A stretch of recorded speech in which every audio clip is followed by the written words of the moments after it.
Ալեն Սիմոնյանը լինելով բարձրաստիճան պաշտոնատարանց պարտավոր է հետևել այդ խաղաղության պայմանագրի շուրջ տարբեր կողմերի հայտարարությունները։ Մասնավորապես այն, որ դա վաղուց այլևս խաղաղության պայմանագիր չի կոչվում, այլ կոչվում է համաձայնագիր։ Դրա իրավական արժեքը արդեն իջել է, որ այդ համաձայնագիրը ստորագրող մյուս կողմը, իդեմս Ադրբեջանի,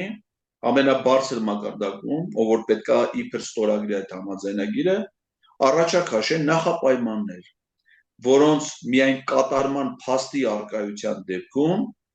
իրենք կստորագրեն այդ համաձայնագիրը, այսինքն այդ համաձայնագիրը նախ չի ստորագրվելու։